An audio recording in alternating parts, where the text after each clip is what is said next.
Yes, guys, I'm Si. Welcome to Cardiff City World. Trying something a bit new out today. Been looking for some different short form videos that we can do around games and in the build up to games and whatnot. And one of the things that was suggested was player ratings. So basically, just going to go through the team from Saturday against West Brom. Talk about each player. Nothing too complicated.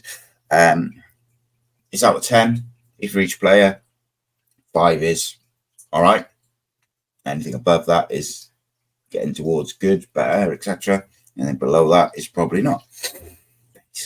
Very simple. We're not going to bother with like 0.6 and 0.7. We're just going to go half and full figure. But yeah, it was a good performance by Cardiff. Defensively, is the shots on target or the lack of a worry? I think we still created chances. I think it's definitely something which I think we will struggle with going forward, probably until January, and we can get a additional striker in because there's a lot of pressure on Callum Robinson. But anyway, player ratings, away we go. Jack Alnwick started in goal, and to be quite frank, but he was excellent again. Not just in terms of what you'd expect from your goalkeeper, saves, everything like that. Goals prevented 0.58, but I mean, he was quick off his line. His distribution was excellent.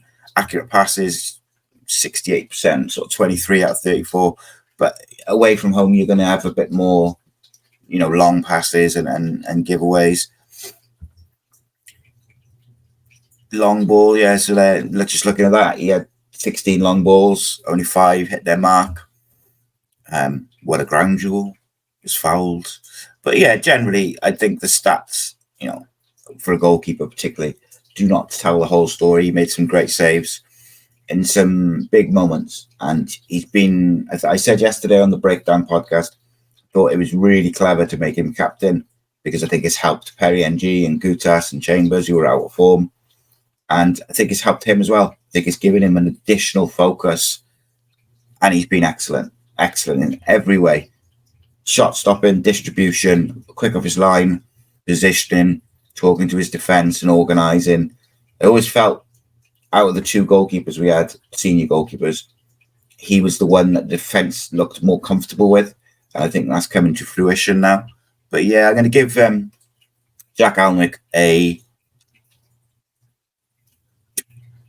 going to give him an 8 out of 10 because I thought he was very, very good again. Next up, we'll go left back and Callum O'Dowda.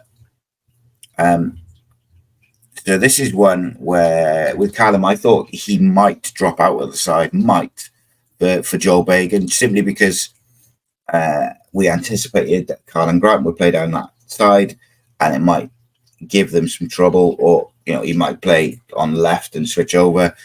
Carlin Grant didn't play, so he didn't end up switching from left to right and whatnot. I just thought that maybe Bagan might come in and defensively do a job away from home.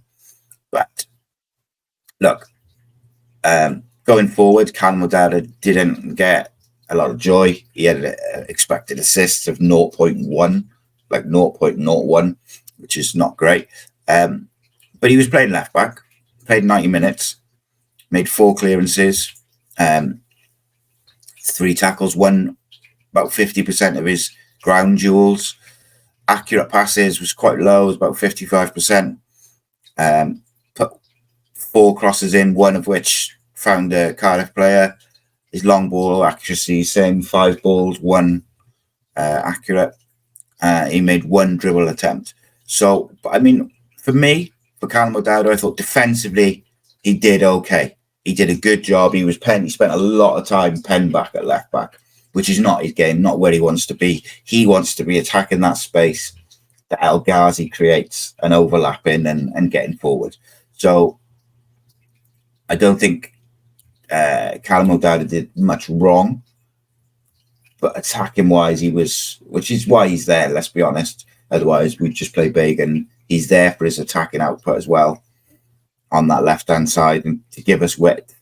So I'm going to go with a 6 out of 10 for Callum O'Dowda. Again, you know, not terrible, not bad. It was good, decent. Next up is Callum Chambers. Arguably, I see a few people saying this was probably his best game in a Cardiff shirt. I'm not sure if I agree with that, because I thought a couple of his early games were quite promising, but he was definitely very, very good. Defensively solid, talking to Goutas all the time, talking to his teammates in front of him, particularly Turnbull and Robertson. Made 5 clearances, 1 block shot, won 50% of his ground duels. Didn't win any aerial duels, which is, he only had 2. Did lose possession 6 times, which is not ideal, but his passing was like 89%, 47 out of 53, at 62 touches. 50% of his long balls did find their target, which is, is good. And generally speaking, very impressive all-round performance. If not his best performance as a Cardiff player, certainly up there. And looked really solid. Might find himself pushed out the right back in the next game against Norwich because of Perry NG suspension, but Callum Chambers gets a 7 out of 10 for me. Dimitri Goutas. The revival continues, and Omar Risa for Goutas. Just been a bit of a joy to watch, to be fair. Seeing someone go from zero confidence, almost calamitous in the way they were playing, to such a high level it's quite impressive. And the mental strength that it takes to do that and stay with it, and then not just stay with it, but to get through the difficult period and then come back better than he's been for Cardiff. For me, I think he's playing his best football that he's played for Cardiff City. Made 8 clearances, 93% accurate passes, 28 out of 30, which is not something that we necessarily associated with his game last season, was his accuracy. He gave the ball away a lot. He, did he give the ball away today? Accurate passes, key passes. 2 out of 3 of his long balls found their target. He had around 39 touches. He won about a third of his aerial duels fine, no ground duels today, which is good, because that was something we talked about in the preview, was him not engaging on the ground and getting too tight because he would get rolled. So I thought he did really well with that and engaged at the right times when he was facing up, and the attacking players are facing him rather than with their back to goal, because they had some real clever players in those areas who like to win free kicks. But I thought Goutas was really good, and the stats really back that up as well. So that's good. I always like it when the eye test mixes or matches with the stats stuff. Apologies, I'm still recovering. Come on, give me some. Gonna lose my train of thought sometimes. I'm gonna give Dimitri Goutas a 7.5. Thought it's debatable actually. I probably could have given Chambers the same. Thought they were both very good. Moving on to Perry NG, the revival. Speaking of revivals, he actually got forward a bit more than Callum O'Dowda. When you look at the heat map, he spent more time in the opposition half. He was aggressive, a couple of interceptions, clearances, won 3 out of 5 ground duels, lost possession 13 times, not too bad. His accurate passes, 69%. Crosses, accuracy, 2 out of 2. Love that. Big chances created, 1. So he was the one who creates that chance for, I think it was Robinson. Had 1 successful dribble as well. So I thought, again, Perry NG, the revival, as we just said, with Goutas continued. And I'm enjoying it. The shithousery's back, the cheekiness, the wind-up merchant is back. That to me is refreshing. Just going back to Goutas, he only lost possession 2 times in the whole game. Very, very good. And that's probably where he gets that extra half over Chambers. I'm going to give Perry NG a 7 as well, because I thought that back 5 of Alnwick, O'Dowda, Chambers, Goutas, NG was all excellent. We move on to the midfield. So next up, David Turnbull. And I thought David Turnbull had a very good game. Very good game. Played for about an hour before Cyprus came on, and 40 out of 45, but 89% accuracy in his passing. 3 out of 4 long balls found their mark. 2 out of 6 ground duels. 1 out of 1 was the only aerial duel he had. He won. Lost possession only 9 times. That's really good for a passing midfielder. Couple of fouls, couple of block shots, tackles.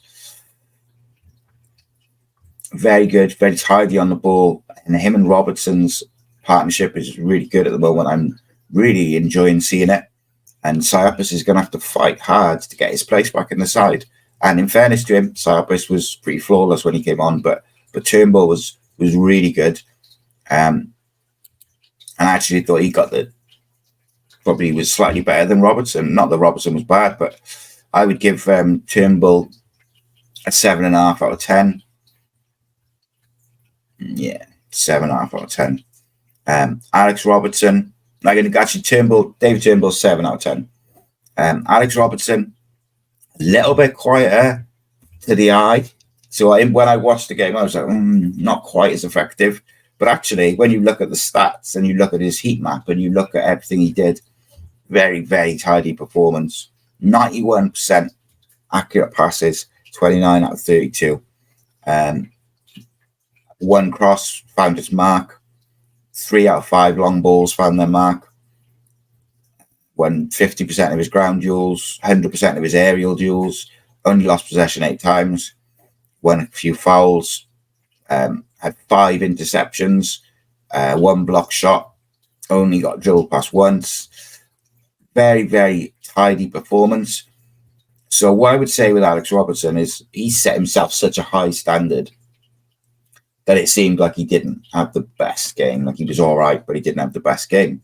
But actually, he was everywhere, tidy, doesn't give the ball away, links up beautifully with Colwell and Turnbull and NG on that side. Such a promising player, such an exciting player.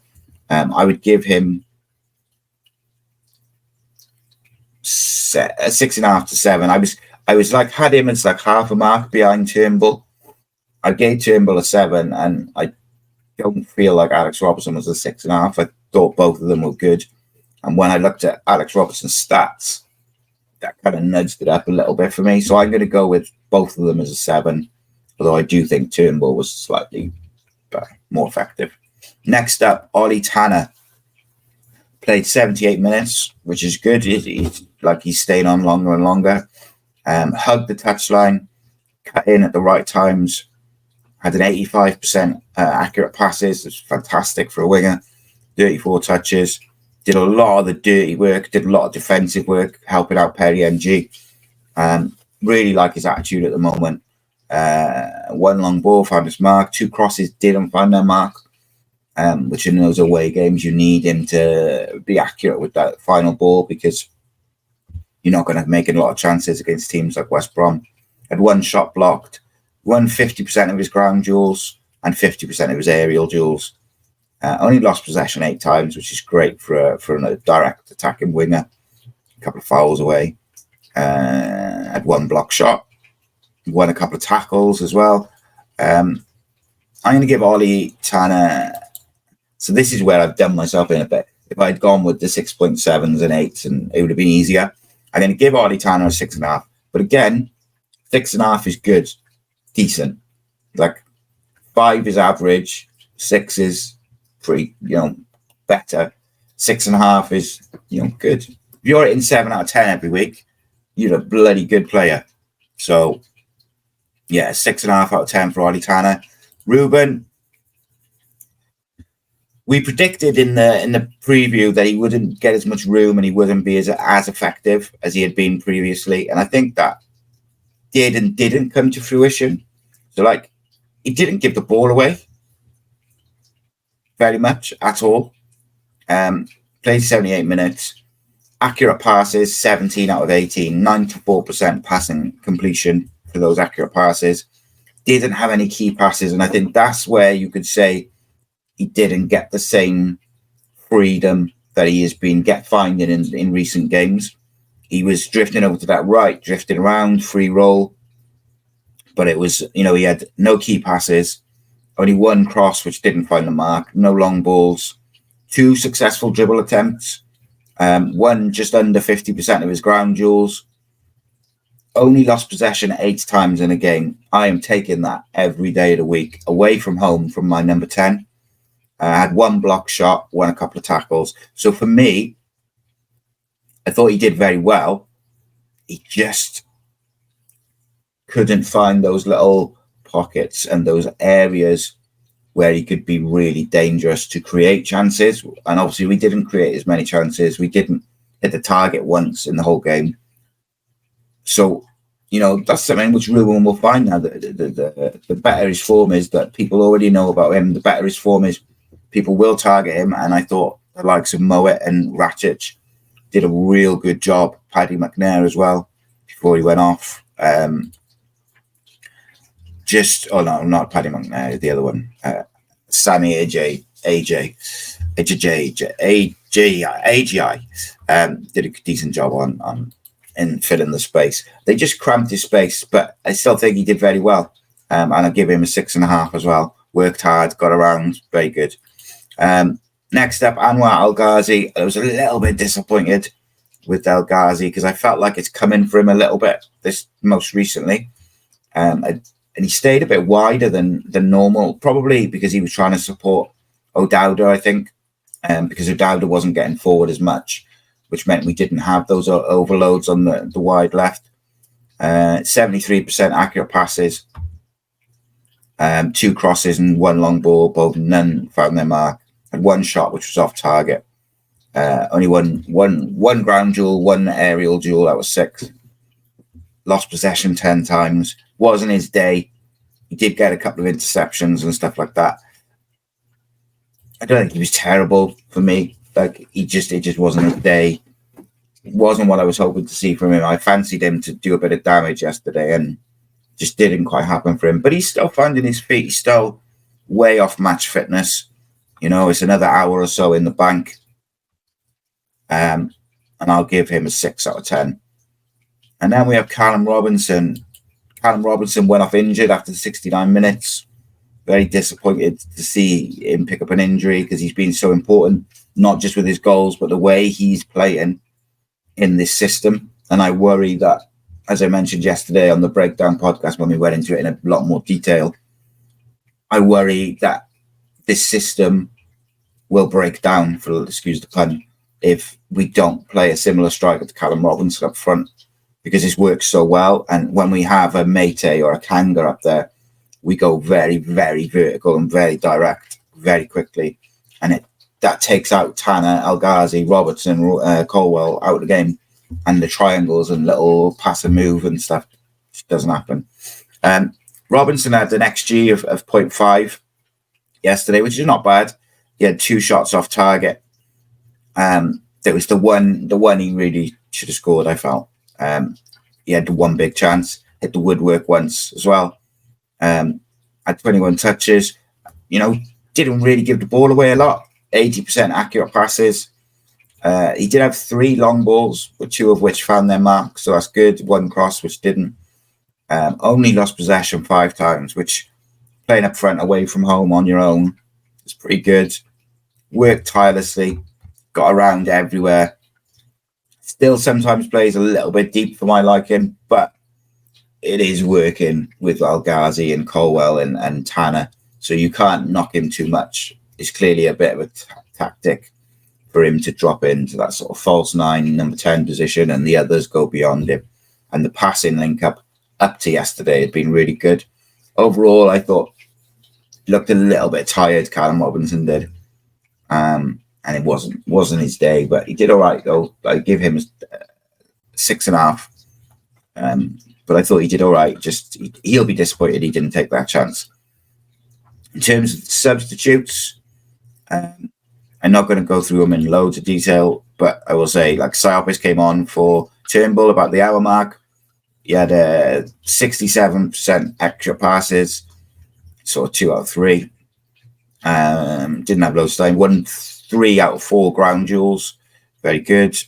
only lost possession twice, picked up a couple of fouls, blocked a couple of shots, had a couple of interceptions, got dribbled past once, tackles, what you'd expect from him. And in 28 minutes, I thought he looked closer to what we expect of him. So I would give Sarpis, I want to say a 7, but I don't think he was quite a 7, but I think he was better than a 6.5, if that makes sense. Yaku Mete came on for El Ghazi. I don't see it. Minimal touches in the game. No successful dribbles, no shots on target. Had 6 touches. Gave the ball away 3 times. So 50% of the time he had the ball, he gave it away. Put one aerial duel. It's an issue. Like beyond Robinson up front, we have an issue. He did have 2 block shots. He got dribbled past once. I'm going to give Yaku Mete a 6. Wilfred Kanga came on for Callum Robinson. Similar to Mete, he played about 21 minutes, had 3 touches of the ball, lost possession twice.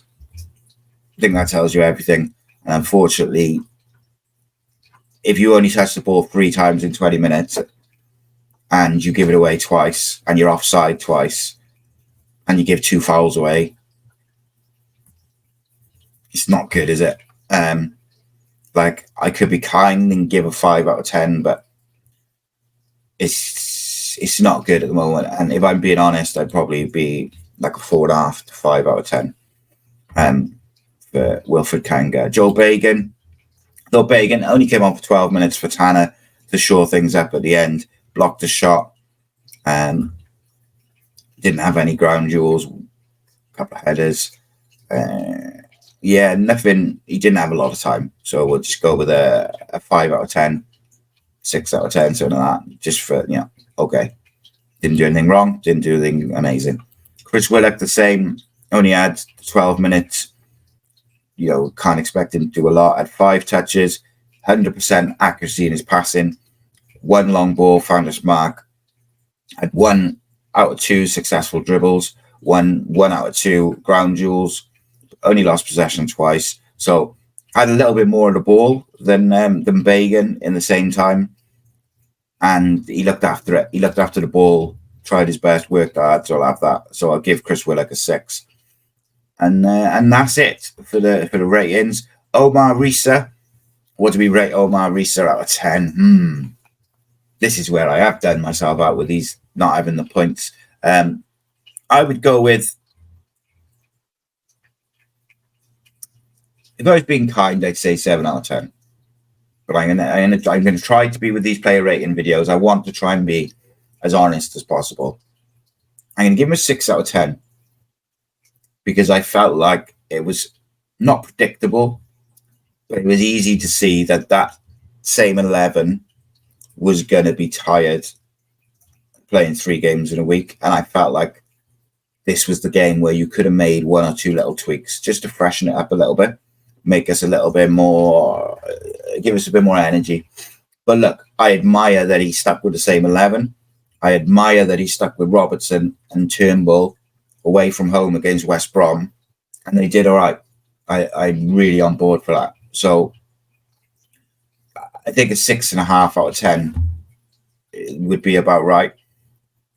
But Omar Rees is still learning, and as I said the other day, most of all, the players look happy and they want to play for him.